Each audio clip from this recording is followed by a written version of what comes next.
agar madrasah supaya bisa mengajukan saja supaya membuat rencana itu secara gelondongan yang penting bisa mengajukan. Oleh sebab itu sekarang karena kembali dibuka untuk revisi RK bagi madrasah yang masih mengandalkan secara gelondongan, silakan direvisi RK-nya sesuai dengan kebutuhan Januari sampai Juni ini. Dari Januari sampai Juni silakan direvisi RK-nya. Kami sudah buka sampai tanggal 30 April untuk revisi RK. Pertama, madrasah yang mempunyai banyak anggaran, tapi pada saat penyusunan kemarin tidak detail rencana yang diikuti RK, silakan bisa direvisi RK-nya sebelum direalisasikan. Tentunya dalam perencanaan menyusun RK itu Bapak Ibu harus medomani minimal 2 kitab, yaitu Kabirjen Juknis 2026 terkait dengan revisi Juknis Pos 2026 sudah mengalami revisi 1 kali. Yang di depan Kabirjennya itu Juknis Pos 2026. Silakan, memang tebal tapi Bapak Ibu nanti untuk lebih mempersingkat waktu bacanya silakan baca dari bab 4 sampai bab 7 aja. Kita bab 1, 2, 3 bisa dibaca sampai santai saja, tapi yang urgent itu bab 4, 5, 6, dan 7 karena Juknis Pos itu ada 9 bab, tapi yang isinya itu ada di bab 4, 5, dan 6. Bab 4 itu terkait dengan penggunaan dana BOS yang menggariskan ada mana yang kegiatan yang boleh dianggarkan dari dana BOS atau dibiayai dari dana BOS dan mana yang tidak boleh. Itu tingginya, ya kan boleh tidaknya. Ini Juknis. Kemudian setelah Juknis Bapak Ibu pahami, kemudian sudah merencanakan kegiatan sesuai dengan Juknis, Bapak Ibu lanjut membaca di PMK 32 tahun 2005 terkait dengan SPM, standar biaya masukan. Ini perlu karena SPM standar biaya masukan ini akan memberikan garis-garis atau batas-batas tertinggi dari kita mengalokasikan anggaran dalam bentuk kegiatan. Misalnya di Juknis Pos membolehkan panitia dalam kegiatan, itu di Juknis bisa. Kemudian kita harus lanjut ke SPM-nya di PMK 32 nya SPM 2006 terkait dengan berapa besaran maksimal honor panitia dalam satu kegiatan. Itu yang diberikan dalam SPM. Jadi kita tidak sembarang atau semua kita kepala jadi anggota penanggung jawab kegiatan kita berikan honor 2 juta. Itu harus ada acuannya, itu SPM standar biaya masukan di dalam PMK ini untuk panitia. Itu tanggung jawab saja maksimal 150 per kegiatan. Ini sebagai contoh saja supaya nanti Bapak Ibu apa hubungannya antara Juknis dengan SPM ini. Sekali lagi Juknis dan BOS hanya memberikan garis boleh apa tidak kita membiayai kegiatan di dalam BOS. Untuk PMK yang 32.000 ini memberikan batasan maksimal di berapa alokasi yang boleh kita anggarkan untuk suatu kegiatan atau transport boleh di dalam BOS. Nah, berapa besaran satu dalam kota, berapa maksimal 1 orang dalam satu perjalanan, ini diatur dalam SPM. Kalau kita pakai rata-rata di dalam kota biasanya kita pakai 120, kalau sekarang malah naik 170 dalam kota jauh dekat.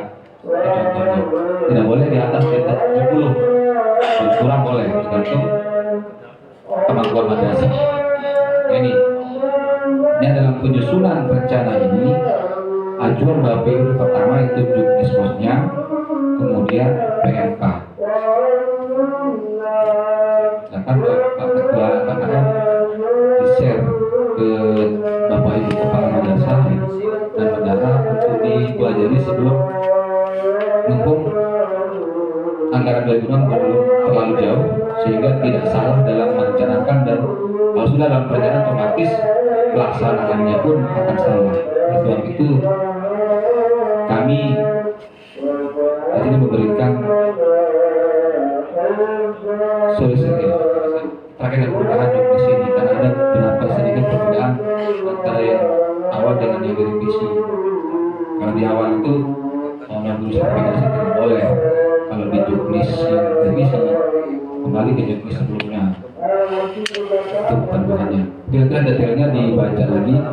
Ya berarti 4, 5 dan 6 sampai 7. Jadi baca untuk terkait dengan penggunaan dan sampai performanya. Kemudian selanjutnya setelah itu PMK-nya ini ya.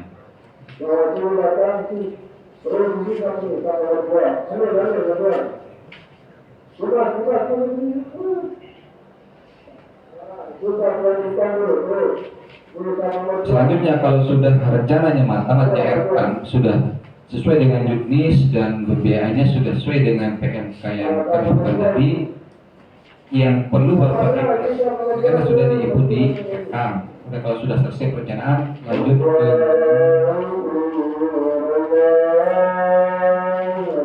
penata usaha realisasi. Ini yang kadang madrasah ya tidak sama semangatnya dengan ketika menyusun RK untuk mengajukan pencairan dana. Begitu dana sudah cair, menu berikutnya itu di menu realisasi ini jarang kesentuh. Pasti paling kesentuhnya nanti ketika mengajukan pos tahap 2 lagi. Ini kalau di menu rencana saya ini berlomba-lomba karena ajar untuk bisa mengajukan pos. Begitu dana masuk, dana cair, padahal sudah dibelanjakan, menu ini jarang ada sentuh langsung menu realisasi.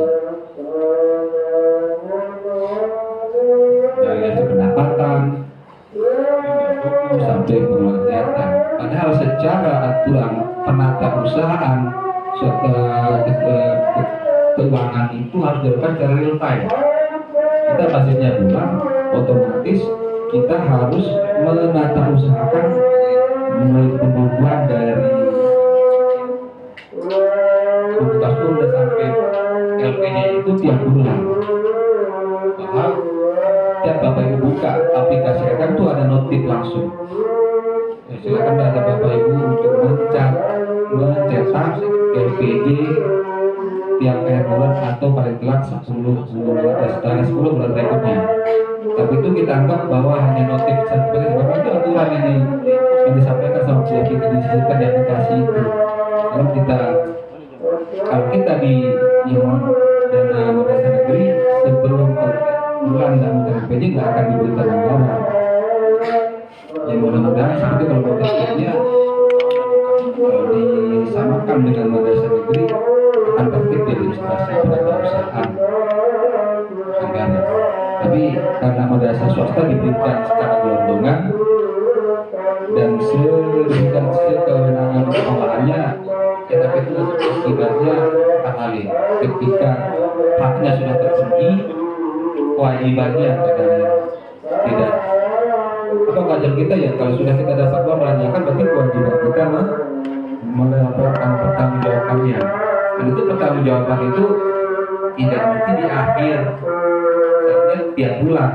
Ketika ada pengeluaran, ada transaksi uang masuk, itu seharusnya dicatat secara real time. Nah, misal saya itu kan bukan mau menjatuhkan tapi sebagai simulasi aja. Di sini harusnya sudah terisi. Kenapa? Karena kan kita menerima dana pas kemarin pada bulan Maret. Ya, bulan Maret seharusnya realisasi pendapatan itu sudah diinput. Ketika uang masuk sudah diinput. Ya walaupun secara aplikasi bisa nginput sekarang atau bulan itu bisa, tapi untuk tertib administrasi kan kita harus menata usahakannya tiap bulan. Tapi apa yang kita menata usahakan sementara kita belum catat apa yang kita lakukan. Nah, ini ya. Ya mungkin caranya mungkin Bapak sudah paham, cuma timingnya yang belum kita pahami. Kita masih memahami nanti aja ketika kita diminta untuk usulan kapos berikutnya baru kita selesaikan dari mulai input harga pendapatan pindah buku sampai transaksi kegiatan pada waktu yang bersamaan ada yang, nah kalau saat seperti itu minimal madrasah membuka 4 akun, ada yang input RK-nya, ada yang input LPG-nya, ada yang input ruang kegiatannya, dan menyetujui kan minimal 4 sudah terbuka. Kali sekian ribu madrasah otomatis ya sistemnya akan berat. Nah, kalau kita tertib, nah, ketika saat sudah menerima dana bos, mulai dari posisi pendapatan kita input, kemudian kita buku, setelah penarikan kita input langsung, dan ada belanja, kita sudah punya bukti belanja yang sah dan valid dan benar, ya kita langsung input saja pada kalau memang itu pengeluaran pembayaran pada bulan tersebut input, sehingga pas kita nanti di akhir bulan kita mencetak BK dan sebagainya sudah punya sesuai dengan apa yang kita lakukan dengan yang kita catat. Ini sebenarnya kami itu ini bukan mengajar ibu secara melakukan, tapi mengingatkan bahwa kewajiban kita dalam pengelolaan bos itu tidak musiman. Ya, tiap bulan kita harus menata-usahakan ada tidak ada transaksi, silakan dicetak dari BKU, kas tunai, pajak sampai LPG, supaya administrasi kita itu tertib. Oke, Bapak Ibu, supaya untuk kedepannya tertib lah. Kalau sudah kita diberikan hak kita, ya kewajiban kita harus tunaikan secepat kita menyelesaikan RK, secepat ketika kita menyusun dokumen-dokumen ketika pencairan. Tentunya harus mengacu ke